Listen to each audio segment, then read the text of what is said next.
Pierre Péchou, je suis heureux de vous retrouver ici pour une nouvelle émission de Vers d'autres cieux. Bonjour Oscar, chers auditeurs, bonjour. Merci de votre présence et bienvenue. Je rappelle que vous êtes pasteur, conférencier et bien sûr chroniqueur radio. Aujourd'hui, vous nous proposez de nous arrêter sur un texte que vous avez sélectionné dans le livre de Michée, dans la Bible, au chapitre 6 et au verset 8. Et voici ce que l'on peut y lire. « Il t'a fait connaître, ô humain, ce qui est bon.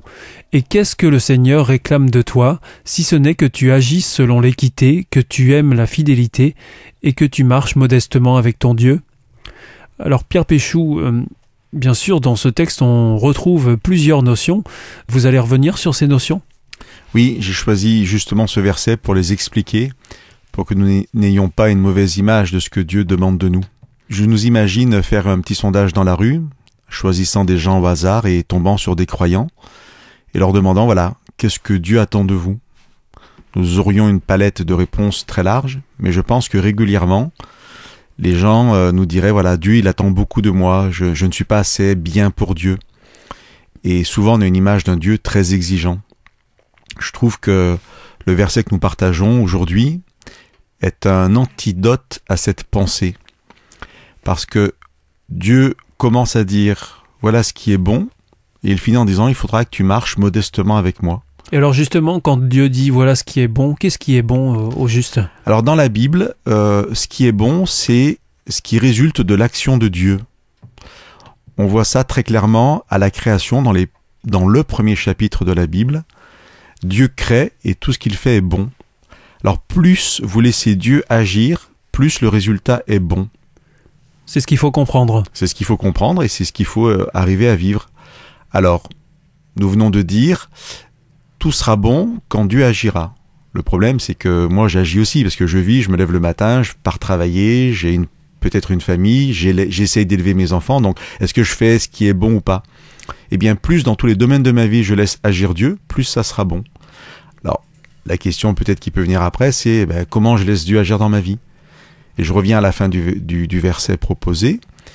Dieu nous dit, marche modestement avec moi.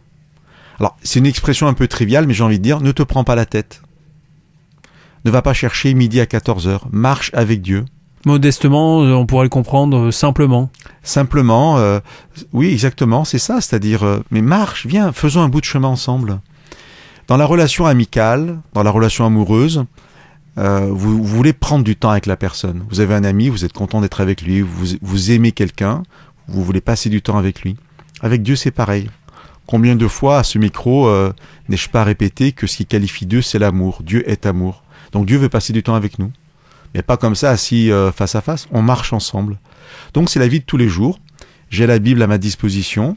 Je peux la lire. Je comprends que Dieu me donne des conseils dedans et j'essaye de les vivre. Et aussi dans ce verset, il était écrit agir selon l'équité, c'est-à-dire selon le droit, selon la fidélité. Bien, ce que je comprends, j'essaye de le vivre avec Dieu en sachant que Dieu va m'aider. Et ce que je disais au début, plus je lui laisse de la place, plus lui agit et plus c'est bon. Et on avait quand même dans ce verset aussi le mot réclamer, mais non pas comme une exigence, avec si je fais pas ce que Dieu me demande, une punition, mais réclamer en disant, voilà, en fait, ce que je vais dire là, c'est juste ce que je te demande, il n'y a rien d'autre. Ah bon, mais tu réclames quoi ? Tu exiges quoi ? Eh bien, j'exige d'avoir une place dans ta vie, c'est-à-dire on va marcher ensemble, tu vas comprendre ma volonté parce que je l'exprime à travers la Bible, à travers ma parole, et toi tu vas la vivre. Et au final, on est un peu comme un enfant qui revient à la maison avec une note. Il a eu un 8 sur 20, ça pourrait sembler être une mauvaise note. Le père pourrait se mettre en colère en disant, voilà, c'est une mauvaise note. Mais le père peut aussi demander à l'enfant comment il a préparé son travail. Et dire à l'enfant, voilà, le 8, c'est simplement où tu en es aujourd'hui par rapport à cette matière. Mais on va continuer à travailler, on va travailler ensemble, et tu verras, tes notes vont être de mieux en mieux. Eh bien, c'est ça, nous, on ne s'intéresse pas à la note finale. Simplement, Dieu nous dit, marchons ensemble. Et ça sera toujours une bonne note, en fait, parce que ça sera toujours une note qui va qualifier, va nous dire, voilà, en ce moment, on en est là avec Dieu.